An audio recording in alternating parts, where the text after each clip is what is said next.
Hello everyone, welcome to Scoreshala. आज हम देखने जा रहे हैं हमारा ज्योग्राफी का चैप्टर वाटर रिसोर्स और आज हम इस चैप्टर के एनसीईआरटी सॉल्यूशंस को कवर करने वाले हैं। तो चलो बच्चों, जल्दी से इसके एनसीईआरटी सॉल्यूशंस को देख लेते हैं। और फर्स्ट जो हमारे सामने क्वेश्चन आ रहा है वो है मल्टीपल चॉइस क्वेश्चन, हमें एमसीक्यू सॉल्व करने हैं। तो फर्स्ट जो हमारे सामने क्वेश्चन है वो है based on the information given below classify each of the situation as suffering from water scarcity और not suffering from water scarcity. तो हम ये देखते हैं सर कि हमारी जो इन्फॉर्मेशन है उसके अकॉर्डिंग हमें ये बताना है कि सर ऐसी कौन सी सिचुएशन है जिसमें हम वाटर स्कार्सिटी को फेस कर रहे हैं या फिर हम वाटर स्कार्सिटी को फेस नहीं कर रहे हैं। तो हमारे सामने ऑप्शन 1 है a region with high annual rainfall. तो हम बात करते हैं कि ऐसे रीजन की जहाँ पे हाई एनुअल रेनफॉल हो रहा हो। फिर हम बात करते हैं a region with high annual rainfall not suffering from water scarcity. और जैसा कि हम जानते हैं जहाँ पे हाई एनुअल रेनफॉल होगा क्या वहाँ पे हम सफरिंग फ्रॉम वाटर स्कैर्सिटी, तो वहां पे क्या हम वाटर स्कैर्सिटी से सफर कर रहे होंगे? नहीं कर रहे होंगे। फिर हम ऑप्शन 2 देखते हैं, ऑप्शन बी देखते हैं a region having high annual rainfall and large population. तो हम क्या समझ सकते हैं कि सर जिस एरिया के अंदर, जिस रीजन के अंदर हाई एनुअल रेनफॉल होता है पर उसी के साथ साथ वहां पे हाई पॉपुलेशन भी है, तो क्या उस एरिया के अंदर वाटर स्कैर्सिटी होने वाली है? तो चलो देखते हैं। A region having high annual rainfall and large population suffering from water scarcity. हाँ सर, ऐसा हो सकता है कि वो जो एरिया है वो वाटर स्कार्सिटी का सामना करे, क्योंकि सर हाई एनुअल रेनफॉल तो हो ही रहा है पर साथ ही साथ सर हाई पॉपुलेशन भी तो है उसको कंज्यूम करने के लिए। फिर हम आगे देखते हैं ऑप्शन सी की तरफ, और region having high annual rainfall but water is highly polluted. अब हम एक बात करते हैं कैसे एरिया की, कैसे रीजन की, जहाँ पे है ना सर रेनफॉल तो एनुअली बहुत हाई आ रहा है पर बेसिकली जो वाटर है ना वो बहुत ज्यादा क्या हो रखा है, पॉल्यूट हो रखा है। तो हम बात करते हैं region having high annual rainfall but water is highly polluted suffering from water scarcity. और जैसा कि हमारे सामने है कि वो एरिया भी किस का सामना कर रहा होगा, वाटर स्कैर्सिटी का वो सामना कर रहा होगा। फिर हम बात करते हैं region having low rainfall and low population. तो हम बात करते हैं कैसे रीजन एक ऐसे एरिया की जहाँ पे सर रेनफॉल भी कैसा है, लो है, और इसी के साथ साथ सर जो पॉपुलेशन है वो भी बहुत ज्यादा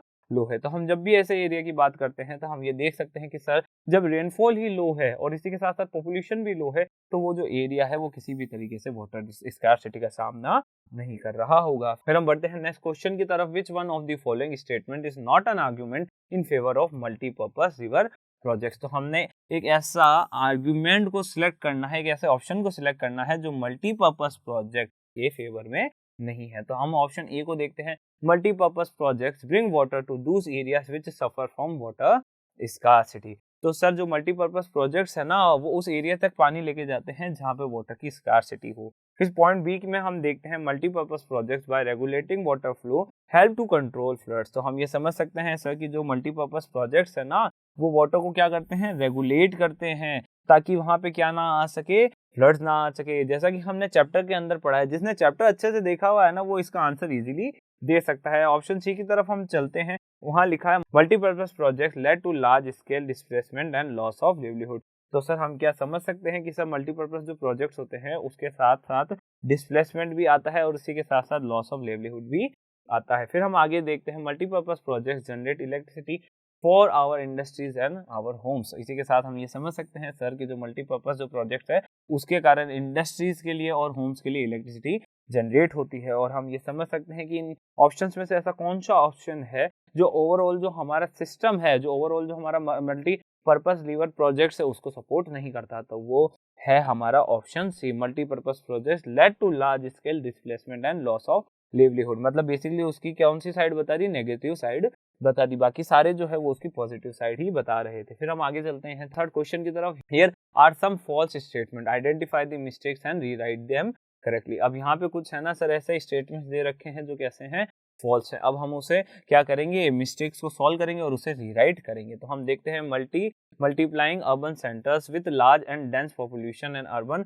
lifestyle have helped in proper utilisation of water resources. तो हम ये देख सकते हैं सर जैसे जैसे अर्बन सेंटर्स बढ़ते जा रहे हैं लार्ज और डेंस पॉपुलेशन के साथ, तो सर ये जो अर्बन लाइफस्टाइल है वो हेल्प करती है सर हम हमारे वाटर रिसोर्सेज को अच्छे से यूटिलाइज कर सके इस। फिर हम आगे देखते हैं कि सर क्या ये स्टेटमेंट सही है, नहीं है सर। अब हम इसे करेक्ट करते हैं।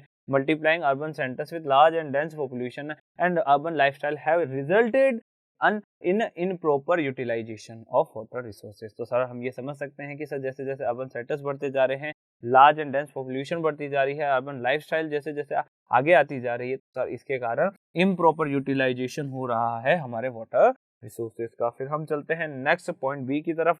Regulating and damming of reverse does not affect the reverse natural flow and it's sediment flow. तो हम ये समझ सकते हैं कि सर जब भी हम रिवर्स को रेगुलेट करते हैं, उसके ऊपर डैम्स को क्रिएट करते हैं, तो सर उससे किसी भी तरीके से नेचुरल फ्लो और इसी के साथ साथ उसका सेडिमेंट जो फ्लो है वो अफेक्ट नहीं होता है। तो चलो हम देखते हैं इसका answer. Regulating and damming of reverse does affect the reverse natural flow and it's sediment flow. तो हम ये समझ सकते हैं सर कि जब भी हम डैम्स को रेगुलेट करते हैं, जब भी हम रिवर्स को रेगुलेट करते हैं, उस पर डैम्स को क्रिएट करते हैं, तो ये देखा गया है सर कि उसका जो नेचुरल फ्लो है, उसका जो सेडिमेंट फ्लो है वो अफेक्ट हो जाता है। फिर हम आगे देखते हैं पॉइंट सी को। हम देखते हैं in Gujarat the Sabarmati basin farmers were not agitated when higher priority was given to water supply in urban areas particularly during the droughts. तो हम ये समझ सकते हैं कि सर जब ड्रॉट हुआ था, जब वहां पे सूखा पड़ा था गुजरात में, तब क्या वहां के जो किसान थे उन्होंने एगिटेशन नहीं किया था कि सर ज्यादा प्रायोरिटी किन्हें दी जा रही है, अर्बन एरियाज को दी जा रही है। तो चलो इस स्टेटमेंट को हम क्या करते हैं, करेक्ट करते हैं। In Gujarat the Sabarmati basin farmers were agitated when higher priority was given to water supply in urban areas particularly during droughts. तो हम जानते हैं सर जब है ना साबरमती बेसिन के फार्मर्स ने एगिटेशन किया था गुजरात में, तो बेसिकली उनका एगिटेशन था इसलिए क्योंकि जो ड्रॉट एरिया था, जो ड्रॉट प्रोन एरिया था, इसी के साथ साथ जिस एरिया में ड्रॉट हो रहा था उस एरिया को सर प्रायोरिटी नहीं दी गई थी। उसके कंपैरिजन में सर जो हमारे अर्बन सेंटर्स थे उस टाइम के गुजरात में, उनको ज्यादा प्रायोरिटी दी गई थी। तो इसी कारण से सर साबरमती बेसिन के जो फार्मर्स है उन्होंने एगिटेशन। फिर हम चलते हैं पॉइंट डी की तरफ। Today in Rajasthan the practice of rooftop rain water harvesting has gain popularity despite high water availability due to the Indira Gandhi canal. तो हम ये समझ सकते हैं सर इस स्टेटमेंट में ये लिखा है कि सर जो इंदिरा गांधी कैनाल जो है उसके कारण क्या हुआ है, राजस्थान के अंदर वाटर अवेलेबिलिटी बढ़ी है। उसके बावजूद भी सर जो रूफटॉप रेन वाटर हार्वेस्टिंग है वो है ना पॉपुलरिटी गेन करती जा रही है। तो चलो इसको करेक्ट करते हैं। तो हम ये देखते हैं today in Rajasthan the practice of rooftop rain water harvesting popularity has decline due to high water availability from Indira Gandhi canal. पर सच यही है सर कि जो इंदिरा गांधी कैनाल है उसके आने के कारण हायर वाटर अवेलेबिलिटी हो गई है, और हाई वाटर अवेलेबिलिटी के होने के कारण राजस्थान के अंदर अब जो है ये रेन वाटर हार्वेस्टिंग इतनी है ना मैटर नहीं करती, इतनी इंपॉर्टेंस, इतनी पॉपुलरिटी वो ये नहीं कर रही है। फिर हम चलते हैं क्वेश्चन 2 की तरफ। Answer the following question in about 30 words. 30 words के अंदर हमें इनके आंसर देने हैं। Explain how water becomes a renewable resource. आखिर किस तरीके से सर जो वाटर है वो एक रिन्यूएबल रिसोर्स में ट्रांसफॉर्म हो जाता है। तो हम देख water can be consider as a renewable resource since there will be rains and surface water and ground water will get recharge continuously due to the 3 processes involve in the hydrological cycle. तो हम समझ सकते हैं sir जो hydrological cycle है उसके कारण हमारा जो वाटर है वो एक क्या बन जाता है, रिन्यूएबल रिसोर्स बन जाता है। क्योंकि सर ये देखा गया है सर हाइड्रोलॉजिकल जो प्रोसेस है, हमने क्या देखा था सर, ये अर्थ है, अर्थ के ऊपर क्या होते हैं वाटर ड्रॉपलेट्स होते हैं, वो धीरे धीरे आसमान में जाते हैं, स्काई में जाते हैं और क्लाउड्स में क्या हो जाते हैं, कन्वर्ट हो जाते हैं। वही जो क्लाउड्स है वो कहीं और जाके क्या हो जाते हैं, प्रेसिपिटेटेड हो जाते हैं, मतलब बरस जाते हैं, और फिर से यही प्रोसेस वापस चलता है, वापस क्लाउड बनता है, क्लाउड फॉर्मेशन होता है, और यही जो है हाइड्रोलॉजिकल साइकिल चलता रहता है, और इसके कारण ही सब वाटर एक क्या है, रिन्यूएबल रिसोर्स है। फिर हम आगे देखते हैं the 3 processes of the hydrological processes are evaporation. पहले क्या होता है, जो वाटर है वो ड्रॉपलेट्स बनके आसमान में चला जाता है, फिर वो क्या होता है, कंडेंस होता है और वो बना देता है क्लाउड, और क्लाउड जब वो फॉर्म हो जाता है, क्लाउड फॉर्म हो जाता है, उसके बाद क्या होता है, प्रेसिपिटेशन होता है,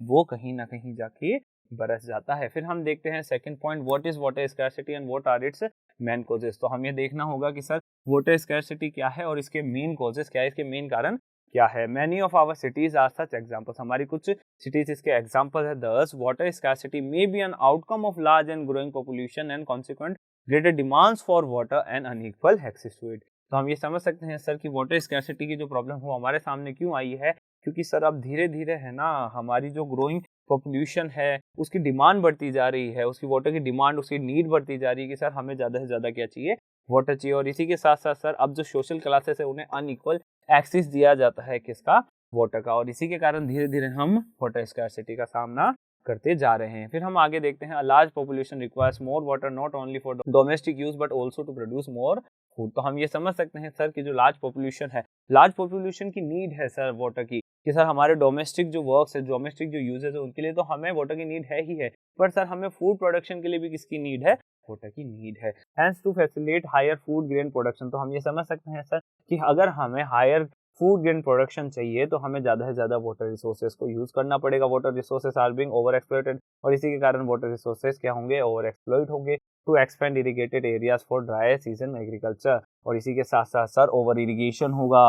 कहाँ पे सर, ड्राई सीजन एग्रीकल्चर के लिए भी क्या किया जाएगा, एग्रीकल्चर किया जाएगा, और इसी के कारण सर जो वाटर रिसोर्सेज है वो एक्सप्लॉइट होंगे। फिर हम देखते हैं irrigated agriculture is the largest consumer of water, तो हम ये देख सकते हैं सर जो इरिगेटेड एग्रीकल्चर है, मतलब एग्रीकल्चर जो सेक्टर है वो सबसे ज्यादा क्या कंज्यूम करता है, वाटर कंज्यूम करता है। फिर हम देखते हैं सर, जैसा कि हम जानते हैं कि सर चेरापूंजी और माइसन डाम जो पूरे वर्ल्ड में सबसे ज्यादा हाईएस्ट रेनफॉल के लिए जाना जाता है, उस एरिया में भी सर एक्यूट वाटर शॉर्टेज देखी गई। उस एरिया में भी शिलोंग जो बेसिक जो एरिया है वहां पे हमने एक्यूट वाटर शॉर्टेजेस देखी है। तो हमने ये देखा है कि sir rain water harvesting system जो है वो बहुत ज्यादा इंपॉर्टेंट है, क्योंकि सर ये लगभग हमारी 15 to 20% जो वाटर रिक्वायरमेंट्स है उसको भी क्या करता है, फुलफिल करता है। फिर हम ये देखते हैं तमिलनाडु एक ऐसा इंडिया का स्टेट है जहां पे रेन वाटर हार्वेस्ट सिस्टम को क्या कर दिया गया है, कंपलसरी कर दिया गया है हर एक हाउस होल्ड के लिए। तो बच्चों आज के लिए इतना ही। अगर इस पूरे एनसीईआरटी सॉल्यूशन में कोई भी डाउट हुआ हो तो आप कमेंट सेक्शन में हमसे पूछ सकते हैं। अगर ये वीडियो आपको अच्छा लगता है तो इसे लाइक करिए, कमेंट करिए और सब्सक्राइब करिए हमारे स्पोर्ट्सशाला के यूट्यूब चैनल को। Thank you.